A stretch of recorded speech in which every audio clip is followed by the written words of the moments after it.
tudo bem com vocês? Vamos continuar nossa viagem sociológica, agora analisando a origem da sociologia e a chegada dos tempos modernos. Bom, antes de mais nada, like aí no nosso vídeo, se inscrevam no canal para ajudar a divulgar esse espaço bacana de interação, beleza?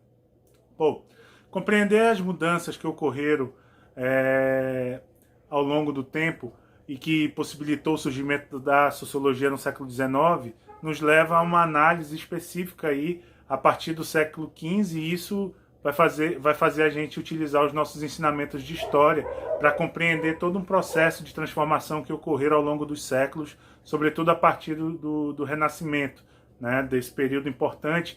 E essa relação direta com tempos modernos está relativa ao modo de vivência social estabelecido até então. Nós vamos ter aí no início do século XV uma relação predominantemente rural, e a partir desse processo começam a surgir as primeiras cidades na Europa, Itália, França, Inglaterra, mas ainda assim, com o surgimento dessas cidades, a maioria da população habitavam o campo, ou seja, era uma população rural.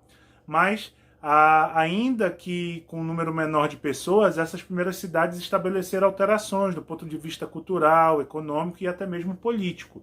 Então essas transformações elas foram se potencializando ao longo dos séculos até chegarmos no século XIX, na consolidação dos grandes centros urbanos, e vivenciarmos aí essa série de problemas sociais oriundos desses centros urbanos, que já abrigavam uma quantidade imensa de pessoas, e aí é natural que os problemas começassem a surgir e a ciência e as ciências sociais, especificamente a sociologia, começa então a se enraizar enquanto ciência do social, uma ciência específica para a análise dos problemas oriundos da sociedade. Ou seja, as grandes cidades, os centros urbanos, foram berços para o surgimento e enraizamento da sociologia enquanto ciência.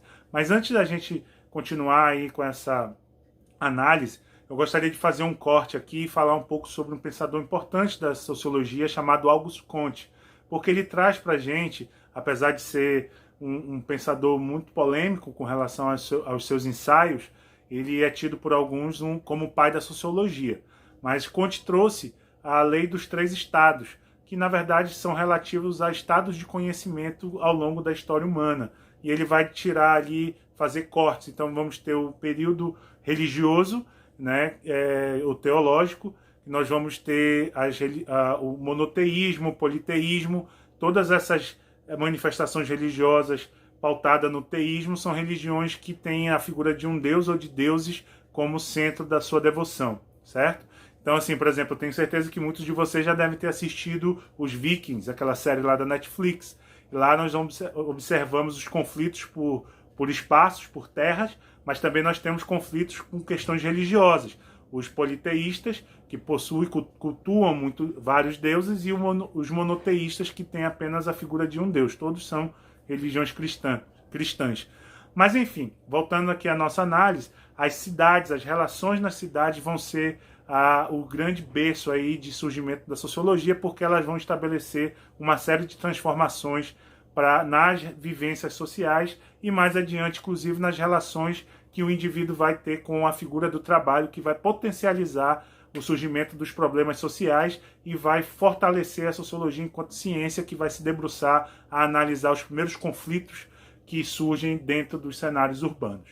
Tá certo, gente? Então, olha só, na próxima aula a gente vai continuar fazendo essa análise e a gente vai compreender a relação cultural, econômica e política que o surgimento das cidades proporcionaram e que fizeram com que auxiliaram a sociologia nesse processo de enraizamento enquanto ciência. Para além disso, nós temos aí o pipocar das luzes, a Revolução Francesa e o Iluminismo francês também simbolizam o fortalecimento desse mundo do conhecimento. Eu falava lá atrás da lei dos três estados de Auguste Comte e falava para vocês do período religioso, mas nós vamos ter também um período metafísico, com a força da filosofia sendo responsável para explicar todos os acontecimentos naturais, os fenômenos naturais, e a filosofia ela parte então da sua dedução ou da indução. São pensamentos metafísicos, o mundo da abstração. Você consegue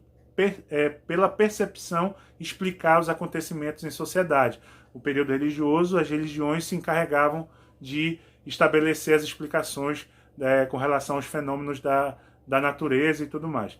E aí nós vamos finalizar a lei dos 3 estados com o estado positivo. Segundo Comte, é o estado que a gente conhece como estado científico, né? Comte chama de estado positivo porque é o estado onde tudo passa a ser explicado a partir das experiências científicas, do experimento, dos testes, dos ensaios. E ele defende essa teoria como estado positivo porque nada mais passa a ter valor, segundo ele, se não for experimentado ou positivado através do ensaio científico. Então, ele se torna um pensador polêmico, muito contestado, porque muitos pensadores defendem a junção do conhecimento empírico, que é muito semelhante ao senso comum, que a gente conversou na aula passada, mas assim, muitos pensadores defendem a junção do conhecimento empírico, que é o conhecimento metafísico, aquele conhecimento da dedução, da indução, aquele conhecimento que você não tem comprovação científica, mas que também te inspira a seguir numa investigação científica. Por isso que uma coisa pode ser se unir à outra, e não somente o científico, entendem?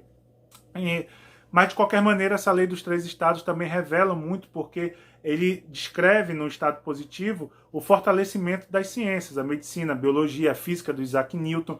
Então, assim, tudo passa a ser muito norteado pelos ensaios científicos, e isso também altera o comportamento cultural das pessoas, no modo de vida, nas relações estabelecidas, e principalmente nesses cenários urbanos, onde tudo passa a ser estabelecido muito mais perto um do outro. São pessoas diferentes, culturas diferentes, etnias diferentes, vivendo no mesmo ambiente.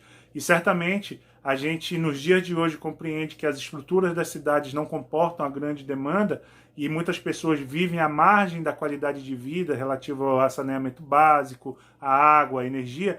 Naquela época também a gente vai observar uma série de problemas sociais e de inquietudes na sociedade provocada por conta dessa falta de estrutura para que as pessoas pudessem viver de maneira qualificada, ou seja, ter qualidade de vida. Mas na próxima aula a gente continua nossos ensaios e vamos viajando na sociologia, esse mundo fabuloso de conhecimento e de despertar. Beleza? Um abraço para vocês, até a nossa próxima aula.